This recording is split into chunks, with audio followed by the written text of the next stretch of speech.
We're on. Welcome to Kerry and to Cathy. I'm Rosjke Hasseldine. I'm the founder and director of Mother-Daughter Coaching International, where we provide information and courses and professional training on mother-daughter attachment, mother-daughter relationship, and looking at particularly understanding and healing generational trauma.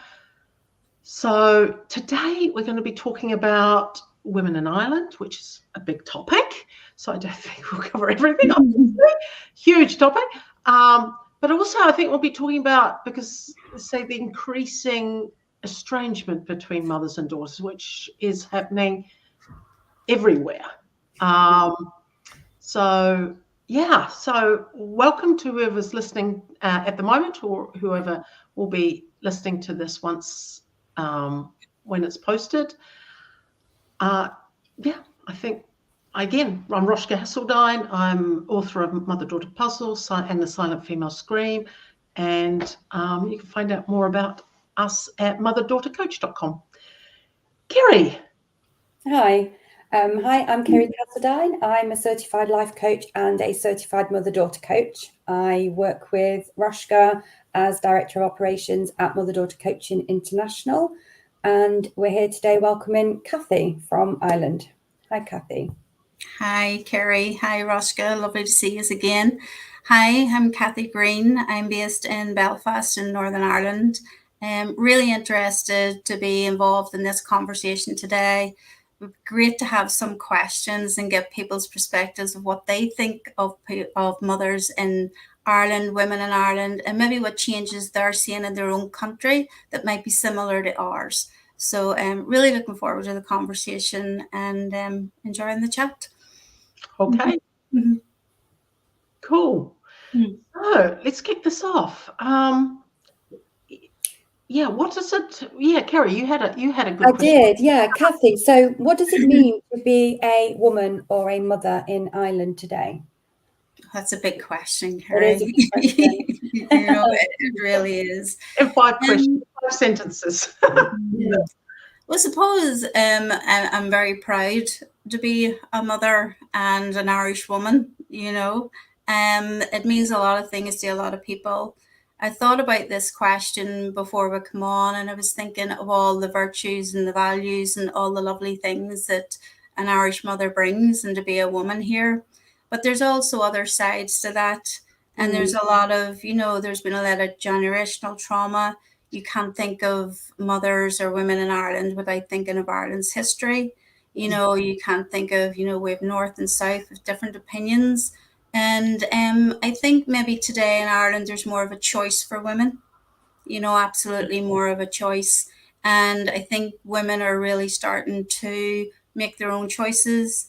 They're grappling a lot with guilt. I've seen shifts and patterns where, they maybe the relationships aren't good. But I think now there's more of a choice, and we're listening more to each other and maybe being more supportive. So I think to be a woman in Ireland today is to be more supportive of each other, and listen more and offer more choice. I don't know if that answers your question, but it's quite a big one. Mm-hmm. It's a big question. I'd like to go back to the guilt part of it, Cathy. What do you mean by guilt? When you said women or mothers are feeling guilt? I think the mothers and daughters and women in the communities are very tight. They're very loyal to each other. If you think of Ireland's history too, it's the women that mostly stayed at home. They're the ones that kept, the home running. They kept things going. And that's where the resilience was. There's also the influence of church and religion. There's the Magdalene laundries. There's a lot of things to consider. So I think it's always been, felt maybe as a daughter's duty to look after the mom, or if the roles reverse, as they get older, and there's a loyalty to stay together. But I think now people are starting to, it's okay for them to live their own lives, to make their own choices. And if the relationship isn't good and it's toxic, that they do have a choice, that they don't have to stay the course, they don't have to put up with it. Yeah. So, and I think sometimes the guilt isn't justified. There's no justification for it, but it's that, my mother I looked after my mother, then you look after me, and that sort of cycle that goes on. Mm. Which is interesting because that was exactly my family too. Mhm. Dutch parents, and we're talking immigrating to New Zealand, Mhm. war. So, in a sense, I think, talk a lot about trauma, but actually, in a sense, I think what we're talking about here is the sort of generational experience and trauma of Mhm. a certain, and correct me if I'm wrong, there's certain way of seeing women, and particularly Mhm. the mother, of the role that the mother is expected to have. And there's positive to it in terms, Mhm. if in terms of what's happening politically, which again, the mother-daughter Mhm. relationship Mhm. can't separate out from what's going on around in society. Mhm. So the mother having a really central role in keeping family together. Mhm. Great, Absolutely. Mhm. but if there's, or not a but, and, because this is great, and there is also the negative side to that in terms of choice, freedom, Mhm. and seeing the mother as a person first, as with needs of her own. Like, Yeah. that Mhm. conversation certainly isn't in the church. So therefore, Mhm. it couldn't be in society, certainly isn't. And Ireland is no different to other Yeah. countries in Mhm. that respect. There Yeah. is, similarities, and it's even how, the woman's role is viewed. And, you'll find that patriarchy, but you'll find the woman is patriotic, you know, and it's that sense of loyalty and sense of, even around, being loyal to Ireland, Mother Ireland, whatever. And it's just that sort of, it can be at that times then being taken for granted that this will Yeah. roll on into the next generation. And I think the great thing about today is that young women have choice.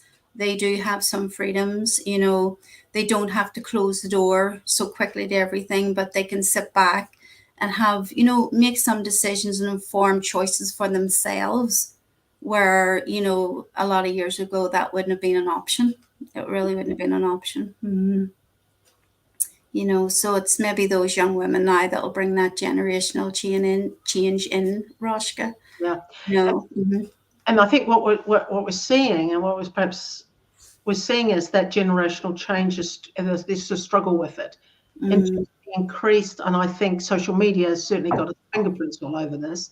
mm, And may I add, the therapy world, that is mhm, lots of mhm, therapists that lack understanding. And I'm going to be really bold here, that lack understanding and encourage estrangement, when in fact understanding and healing mhm. is what's required. Yeah. Um, but yeah, so it's the development is really good if women, young women, so daughters today, are feeling Mhm, more empowered to have mhm, choice options mhm. and also claim their own life and needs. They Yeah. their mother and their grandmother and da da da. Mm. I think that that what we do in our work with mothers and daughters too is when you do the grandmother, the mother, and the Yeah. daughter, and we look at the different experiences. And Mhm. the daughter can then maybe look at sometimes it's lowering the expectations of what that mother, that grandmother could give. What was their circumstances? How did they survive?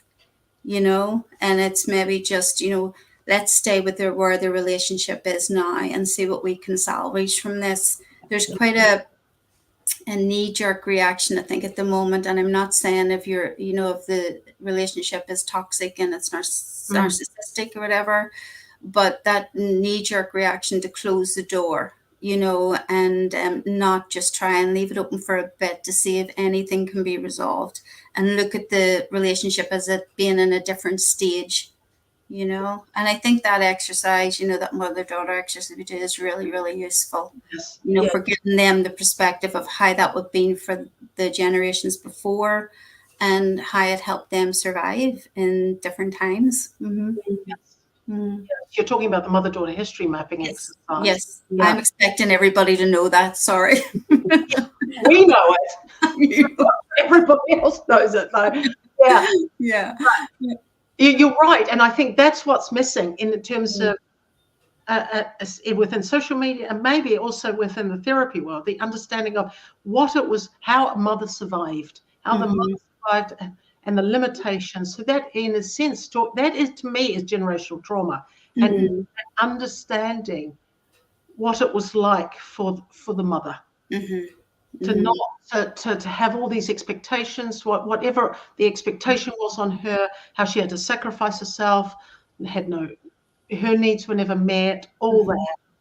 And how we call it seeing mothers with soft eyes, but it's basically empathy and allowing for the grief of that. Because because that's the other thing. If mothers are seeing their daughters have what they never got to have, that is often seen as jealousy. Actually, it's grief.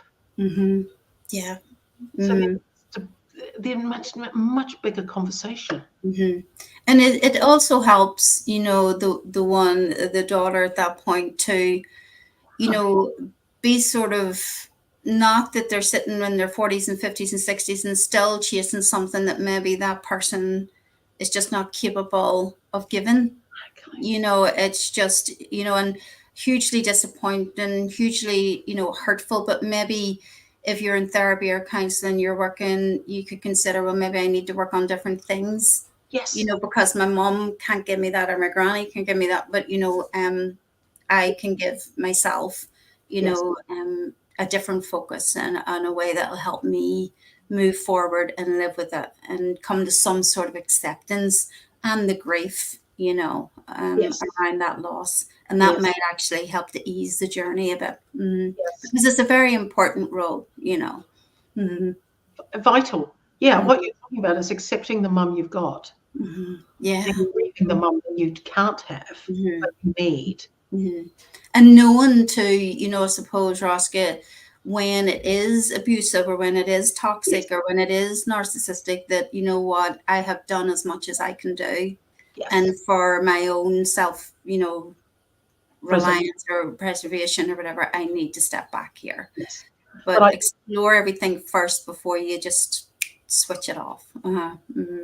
I agree. You want to say a little sort of bit there that there is so much on social media, and this narcissistic and toxic mother wound is so easily used that I think that needs it's lost its value in a way. Yeah. You were going to say something. Well, I'm just thinking, because of the history of Ireland, I'm presuming, Cathy, you see quite a big difference because, you know, as certified mother-daughter coaches, we do the mother-daughter attachment model, which Rosjke devised, and it's what we follow, and it's figuring out where the generational trauma is coming from and what we can do to heal it, and we're given steps to do that. But I guess with Ireland's history being, you know, so diverse, and there seems to be, maybe, I don't know, I could be wrong, but there seems to be like a jump from the previous generations to this new generation, you know, with all the history that's happened in Ireland. I suppose it might be a bigger jump for you over in Ireland being a mother-daughter coach than what we might see, say, here in the UK. Do you kind of see that the younger generation coming through are recognizing what mum and grandmother went through, or? Yeah, I think they're really open to it. You've got a point there, Kerry, that there has been a jump, and it's more among the younger generation, and that is because they will talk about it. You know, they will voice it. They will let you know exactly, and they're used to, you know, they're growing up in an environment now where it is okay to ask for help. It is okay, you know, even school counselling, things like that, pastoral care teams that young people can go to, and the different pressures on them today, you know, really with, you know, technology, social media, and they're the world's being brought into them. So they may be on TikTok and see something that resonates with them. Yeah. And then they'll go, yeah, that me too, that happens to me. And they're more vocal with their parents to say, you know what, I think I need to talk about that. Or this is my life. And, I get one shot and I'm going to embrace it and try and figure these things out. And it does mean, and I do find that they're quite open to looking at what came before, Okay. and it's maybe offering that younger person, a different perspective. And, and why would they have done that? Or what would they have got out of that? Or how did they survive, And I think a lot of them too now who even for example, up in the north, a lot of them, will not be too familiar with the troubles, they maybe grew up in a different environment, and they won't have, they might have, depending what their family's experiences have been, they may have generational trauma in their family and they'll stay very close to home, but a lot of them will be looking at themselves and exploring their own identity, who they are, where they belong. And I see that across the board, sex, gender, nationality, culture, everything, which is great, which is really great. Yes.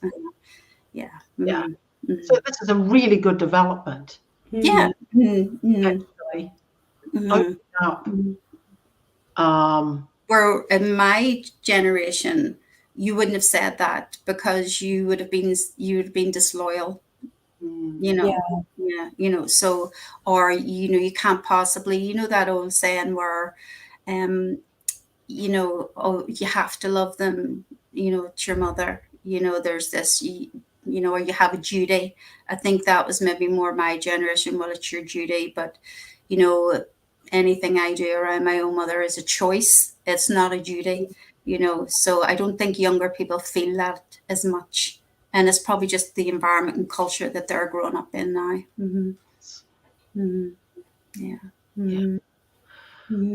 That resonates actually with, in a sense too, with my family. What I also see, the change of, actually, firstly, the silencing of what it really feels like to be female. The silencing of what it, and sacrifice and duty and, honor and all that, where my mother and my grandmother, they just embodied this sort of selfless mother role. And I think, in my family, religion didn't have as much of a fingerprint, but in some, like in Ireland, but in other countries, religion would have a massive fingerprint on that in terms of forming what we believed, what our parent mothers and our grandmothers believed that that's how they should behave and who they are. And there was no way stepping out of that.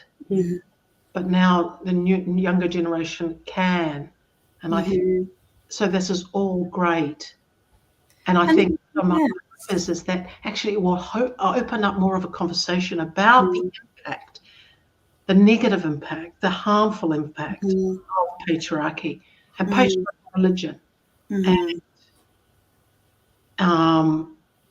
war and colonization, immigration, and all, all that. Because if you're talking about immigration too, which is in my, the loss of family members. That's right. Yeah. And, a lot of people didn't leave because they wanted to leave.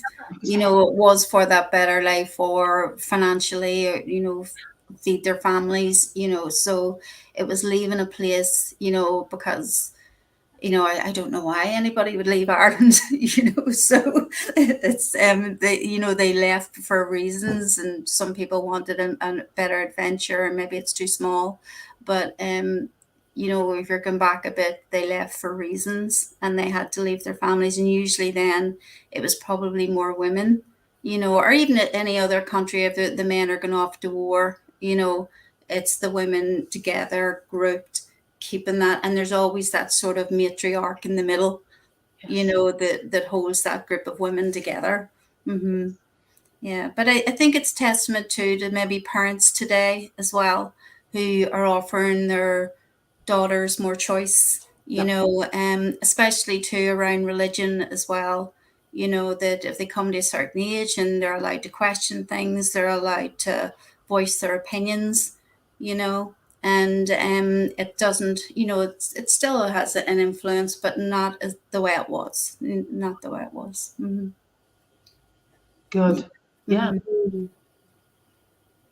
What are you thinking, Kerry? I'm just taking it all in and thinking, with such a rich history and what's going on, if you don't have the tools to deal with it, how can you kind of move forward? And as a mother-daughter coach, we can give them these tools to move forward, and we can look at the impact of the trauma and the generational trauma, and it's giving them a roadmap, isn't it, to move forward? So, you know, as I see it more and more in my work as a box standard life coach, really, how, and I think you said it, Rosjke, actually, in one of your chats, that whenever you have a woman in the room, you have the mother with her.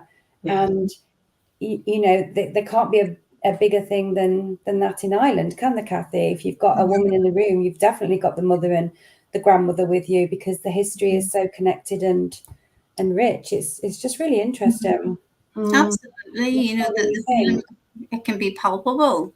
You know, you can be sitting with someone in their 40s or 50s, 60s, and it's like they're a wee girl. You know, it's when they talk about their mother, they're back there. You know, it's like that. And I think I've said something around it at the beginning, where that attachment, we normally should be moving separately. I think as women, we find in Ireland, we find it hard to detach from each other, you know, so that separation and that bond continues. Maybe, you know, and there's a lot of positives in it, but sometimes there can be, you know, it's unhealthy that the young person has to go out, or the young female has to go out. But it is quite a, you know, you can feel the generations, you know, in the room, and then helping that person to shift that perspective, you know. And even the fact that, you know, when I don't know how many people I've spoke to, and maybe they're talking about a situation, and I talk about mother-daughter coaching, and they're like, is that a thing? You know, it's like someone's going to work on that, or someone, you know, because it's something, certainly I wasn't taught about it when I was doing my course. So it's becoming a little bit more talked about, you know. Yeah. Brilliant. Yeah. That's what's needed. Yes. Yeah. You're a graduate in Ireland, are you not? I think I'm the only one in the north. I think we have someone in the Republic. I think we do. Yes. Yeah. But I'm very proud to say I'm in the north and representing mother-daughter coaching. Yes. Yeah. Yes, and very honoured and pleased that you are. And that needs to change, because there is so much work out there. And yeah, definitely. And you know, you were saying, Kerry, earlier on too, about, you know, that maybe we were talking about the younger generation and working with that age group as well. You will see that a lot of more of the issues that are brought are around parental difficulties. You know, and more difficulties with the parents, and then the mother. And then when you do sort of, you know, give them this, you know, information and talk about the relationship, and, you know, I like to do a circle thing around them to see who they have and who is important. And sometimes in Ireland that can be granny, you know, that can be the bond and the attachment, and that sort of real maternal figure in their lives. So it opens up lovely conversation for them. And people are surprised that it's actually something that you can go and work on, and you can do it by yourself. You know, you don't have to be you and your mom in the room. You know, if you want to work things through, you can go and work through your own concerns and worries on your own. So hopefully the more we promote it, you know, people become more aware. Yeah. And as we're talking, I'm thinking actually, the first professional course we offer is the mother-daughter attachment training. That's for therapists and coaches. But the second course for professional course is Women's Power Circle. So facilitate. And actually, as we're talking, I'm thinking how healing it would be. And I think everywhere, but I'm now, I'm thinking about the island's history, how healing it would be for women to sit in circle to talk about their female generational stories and how these women survived, their resilience, their wisdom, because they've got buckets full of that. Yeah. You can't survive without a bucket full of wisdom. And so that all the strength that's in that line, but also the harm that was done through patriarchy, religions, what Wars, wars, and the impact on that, how healing that would be. Yeah. And we like to talk, so a power circle might just work, So it's like, that sort of that group dynamic coming together and that energy and feeding off each other, and that it is okay, to maybe not like some qualities of your mom or your auntie or your grand, that they're human beings, they have their faults. And it is okay to voice that, and it's okay to maybe not want to do everything or to participate in a part-time basis, that it is okay for you to feel that way, Yeah. Well, we've nearly talked for half an hour. We could talk forever on this, I'm sure. So I want to thank anybody listening, and also anybody who's going to be listening to this later on. Thank you, Kerry, for joining us. Yes, Kerry's just put our website up. And thank you, Cathy. Lovely to see you again. But let's close with some final thought about what we've talked about today in terms of, which was actually quite a broad topic of women of Ireland, but in the sense I'm sure women from other countries who, of course, have their own history and their own particular issues can probably relate to some of what we've talked about. So, Kerry, do you want to go first? Just some last thoughts. So I guess just talking about Ireland and the history, I guess every country has its history and every family has its history. And, when we're talking about the women in the room and they bring their mothers and grandmothers with them, and it becomes, the more I do mother-daughter coaching, the more it becomes apparent to me, and the more I life coach, the more it becomes apparent to me how entwined they are, and how can you, how can therapists or coaches deal with such intricacy of women without knowing about the mother-daughter attachment and generational trauma and history and how it's all brought together. So for me, it's just, yes, Ireland is so rich, and I've never been. I obviously have an Irish name, Cathy, so I think I need to go to Ireland. But yeah, it's for women everywhere. It just makes me feel it's for women everywhere. Yeah, I think that's a good point, Kerry, too, about the mother-daughter coaching and the attachment. And it's when, as a counsellor working here, it's something that is very easily introduced, into the therapy. It can be around psychoeducation. It can be, we can look at different models, we can do different things, but it's just like, it's given it as an option. Yes. That, you can address this in this space. And it's just, I think it's enlightening for them, that it is okay to talk about it. And I suppose I'm always very motivated and hopeful around Ireland's young people.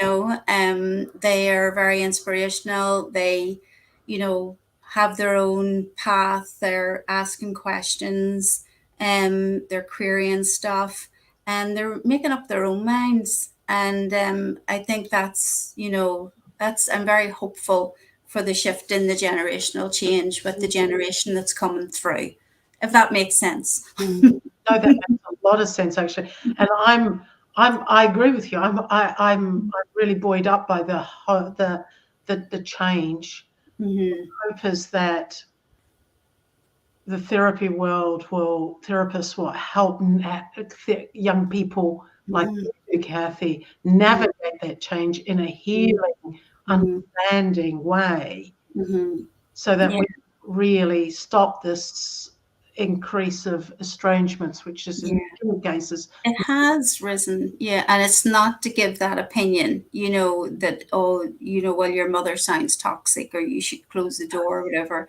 It's not for us to advise that, so it's like, let's explore all options here. If that's what you need to do at the end, that's fine, but there is another option there to look at. Yes, because estrangement is the absolute last option when all given use, and only if the relationship is extremely harmful to you. Absolutely. Now, not being hurt is harmful, but actually that's not always a reason to be estranged, i.e. accepting the mum you've got and grieving the mum that you need, and finding other ways to be mothered within yourself and by other women. But yeah, I mean, I've been to Ireland, and we had a family holiday there. It was one of the best. It was great, lovely. It's a beautiful country, so incredibly friendly. They talk to you, and I just love that. Well, you'll have to put Belfast on the list, Rosjke. Absolutely, yes. Yeah. You want some chat, you'll get some there. Okay. And then we'll actually see each other, which would be great. Yeah, that's right. That would be nice. Okay. Well, thank you. Thank you to everyone. Thank you, Kerry, and thank you, Cathy. And see us. We'll see you next time at our next Facebook Live. You will. Thanks. Bye. Bye. Bye.